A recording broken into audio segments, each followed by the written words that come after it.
Bart Simon. I'm a professor in the Sociology and Anthropology Department and co-director of the Tag Minecraft blog. I'm Darren Wershler, professor in the English department, and I am the other co-director of the Tag Minecraft blog. Your heart may be broken tonight, but tomorrow in the morning light. Why did this thing spark in your eye? So we started working with Minecraft 2013. as part of a grant out of the University of Waterloo.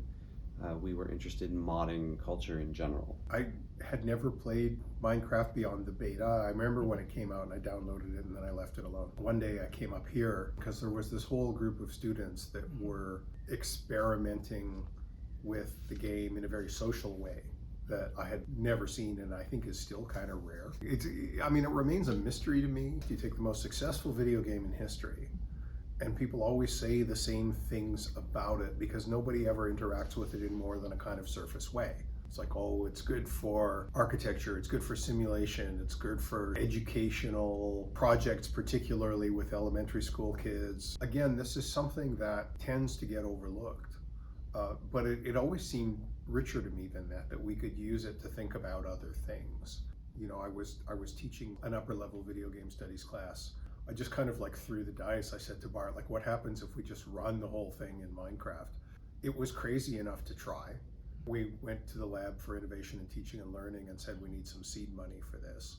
That's what got us where we are now, because the following year we wrote the thing up as a SSHRC project. But there's something that happened sort of before we started doing the teaching. The ability Minecraft has to allow us to play around critique. So, you know, one of the things about Minecraft is there's a clear ideology that comes with the game.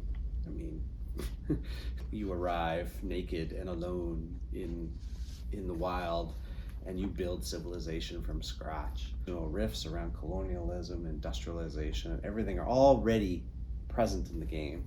And it would be, and it has been, pretty easy and pretty straightforward to do an ideological reading of the game. We wanted to push that. I think one of the reasons why I became fascinated by Minecraft, that we could compose our own mod packs by cobbling together different thematics and basically create entire game experiences for each other. We have a term for describing this called mod choreography. So the way in which players can actually take control and basically do game design. And what it does is it sort of cues players to thinking about their experiences in terms of stuff that they're reading or stuff that they're interested in as scholars. And there's a kind of like, oscillation between the reading and the thinking and the playing. And we started noticing that interesting friction. So you mentioned about how Minecraft is, one of the most popular games of all time, but it's not just for its popularity, but it's kind of overlooked. And it's like, why can't we go more with it? First of all, for people who don't know what the heck allegory is, what is that? And how is it used in a classroom? Like, where the heck does the allegory come in?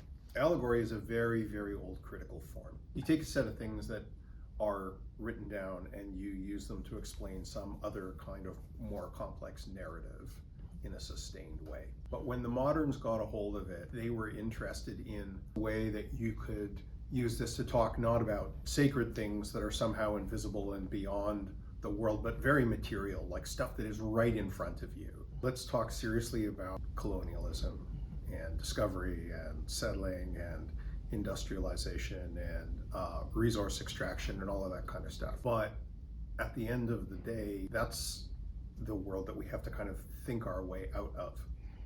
And the game becomes, again, like a kind of allegory really for doing that. Like, what if, So we spent a lot of time trying to figure out how to describe that process. That's what we call the allegorical build. And that's what the sandbox element means. So you can encounter those ideologies in so many other games, but your ability to play with them is highly limited. One can build a world and then mod, creating an allegorical relation between something that's going on in the world and something that's going on in the world you're building to give us new conditions for building the world. being able to offer critiques and new ways of understanding our relationship to those ideologies of modernity, for instance, by playing them differently. Where you take that whole process of players thinking about something in the world and doing things with the physical conditions of the game and using it to think about something outside the game. So we're not focused on the content entirely. We're not talking about industrial modernism. We're not talking about what happens in Minecraft. We're talking about Minecraft in terms of its status as the most popular video game in history and how we use it in order to make sense out of stuff culturally. And that's the goal of this whole project. So I just wanted to remind you that this whole 12-minute spiel started by saying, who are you and what do you do? So I appreciate Walk in the